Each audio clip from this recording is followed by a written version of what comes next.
Bueno, nos enlazamos justamente con Armando Guzmán, corresponsal en Washington, para conocer los detalles de lo que se dijo en esta conferencia de prensa. Armando, ¿cómo estás? Muy buenas tardes.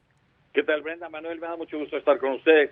Déjenme decirles, este estado de emergencia tiene una muy buena razón. Y tengo que ajustar un poquito los números, ¿Sí? porque en realidad Donald Trump dijo que eran 50 billones. En realidad no estamos hablando de 50 billones, estamos hablando de 50,000 millones. Es una diferencia considerable la que hay en eso.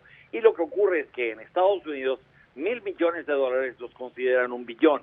A ¿Sí? 1,000,000 de millones lo consideran un trillón. Pero nunca vamos a llegar a eso. Pero en fin, los billones en realidad son miles de millones en Estados Unidos, que son toneladas y toneladas de dinero. Claro. Son 50,000 millones de dólares que le permiten al presidente usar una ley de 1974 que autoriza al Poder Ejecutivo para enfrentar lo que ellos llaman un desastre mayor, Así es. que sobrepase la capacidad de respuesta de los gobiernos estatales o locales.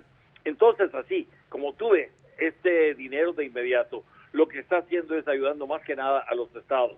Y esto lo están haciendo, y es importante, porque cada uno de las comunidades locales y los estados necesitan prepararse para algo que en realidad es muy difícil estimar qué tamaño tendrá. En primera, no tenemos una cura o una vacuna en contra del coronavirus. Eso es por un lado. Por el otro, están buscando ahora la forma en la que las personas que tengan o hayan sido contagiadas o tengan síntomas de contagio realmente verifiquen si están enfermas o no, y eso es importante porque es necesario que tengan algún tipo de tratamiento. No hay antivirales que puedan servir contra esto, pero hay algunas otras cosas que podrían hacer el transcurso de la enfermedad más llevable y mucho más variable y mucho mejor de llevar. Ahora, con todo esto, no afecta igual a las personas jóvenes que a las personas de edad. No afecta igual a aquellos que están sanos, Sí. a los que tienen algún problema médico. Hay una gran cantidad de personas que han estado graves con esto, y se los cuento porque se trata de México. Y en México, una de las enfermedades que tenemos más importantes y que es un asesino silencioso es la diabetes. No entiendo médicamente cuál es la relación y por qué enfermos de diabetes tienen una respuesta mucho más seria a esta enfermedad y por qué les hace más daño. Sí, Eso es por un lado. Entonces hay que saber quiénes están infectados para después tratar de curarlos. Mientras hay 3,000 millones de dólares que desde el principio de esta semana se asignaron para que encuentren una cura o una vacuna o algo que ayude a detener todo esto. Y una de las formas más nuevas que hay para realmente tomar muestras de la saliva de la gente es a través, ustedes han visto los lavados de coche. Sí, claro. Y en algunos lavados de coches hay estas tiendas de campaña blancas en las que tú entras y te lavan el carro ahí por fuera. Es una cosa. Sí. Es exactamente lo mismo que va a pasar ahora en muchos lugares.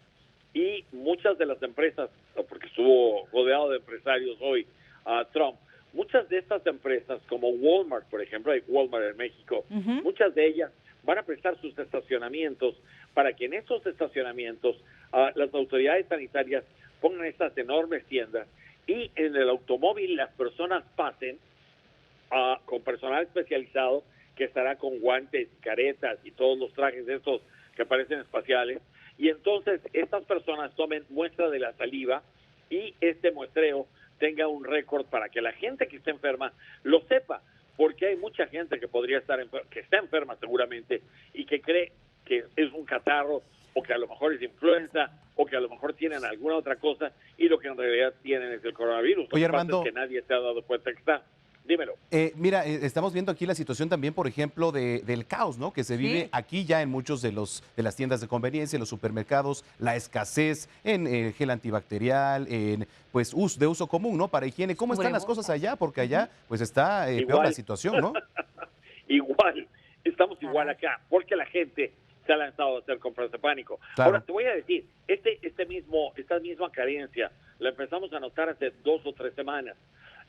Y no se trataba de compras de pánico, sino que lo que me dijeron en varias tiendas en las que pregunté es que las cadenas de distribución de mercancía estaban interrumpidas en China, precisamente por la emergencia en la que los chinos estaban pasando con el coronavirus. Y esto había interrumpido estas cadenas de distribución y las cadenas de producción también. Entonces, a eso se debía que había una falta de mercancía. Y entonces me decían, no te preocupes, en 2 o en 3 o en 4 semanas ya vas a ver los anaqueles llenos como siempre. Bueno, no ha ocurrido porque lo que había y lo poco que había, la gente se lo ha llevado exactamente igual que en México y que en otros lugares. Esto es algo en que la gente está respondiendo de la misma forma. Lo que ocurre en Estados Unidos es que hay otra emergencia porque la gente se ha metido en sus casas. Hay mucha gente que en lugar de trabajar, de ir a trabajar y de estar en un estudio de televisión como en el que están ustedes, en el que hay técnicos de todo tipo, gente que entra y sale, ejecutivos, en fin, y es un mar de gente. Para evitar el contagio, muchos de los que no necesitarían estar en el estudio estarían trabajando desde su casa. Claro. Entonces, esto está ocurriendo por todas partes. Las universidades han cerrado, las escuelas han cerrado. Hay 12 estados que han cerrado sus escuelas públicas. Armando. Y no.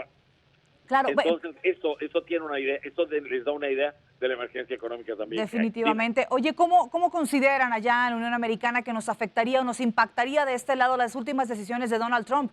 Esta parte de cerrar los vuelos, y también se hablaba ayer de una reunión de manera extraoficial con el gabinete tomando decisiones acerca de cerrar también por un tiempo los vuelos o el paso de frontera a frontera. ¿Y tú dices de gabinete en dónde? ¿En Estados Unidos? Se hablaba de manera extraoficial, se corría esta versión luego entre los medios de que posiblemente... Es un rumor falso. Sí. El día que vayan a cerrar la frontera con México, lo vas a saber. Hasta ahora no hay esa intención, porque el tipo de dinámica que tiene la frontera mexicana con Estados Unidos, entre Estados Unidos y México, es muy distinto al que hay, por ejemplo, con Europa. El tráfico también es diferente. Hasta ahora yo no he sabido, y he preguntado a todos los niveles, desde el nivel más alto hasta el nivel más medio y el nivel más bajo, en el Congreso y en la administración, si hay algún adelanto o algún avance que nos haga ver que se va a cerrar la frontera con México. Y hasta hoy todos me han dicho que ven muy difícil que esto ocurra, que hay una serie de gentes a las que les gusta contar que esto va a pasar sin tener realmente el conocimiento, y podría ser ese un resultado, pero hasta ahora no ha habido esto. Claro que todo depende de cómo vaya evolucionando toda esta situación, y en caso de que esto llegara a ser, pues ya lo reportaríamos y veríamos cuáles serían las consecuencias, pero hasta hoy, oficialmente y extraoficialmente, que yo haya sabido algo del más alto nivel del gobierno americano, no lo he sabido. Muy bien. Gracias por la comunicación y seguiremos pendientes a ver cómo avanza, por supuesto, esta situación importante a nivel internacional y cómo avanza sobre todo allá en Estados Unidos. Y cómo avanza en México. Nosotros estamos pendientes de ver también cómo vaya. Gracias, Armando. Muy buenas tardes. Gracias, buenas tardes.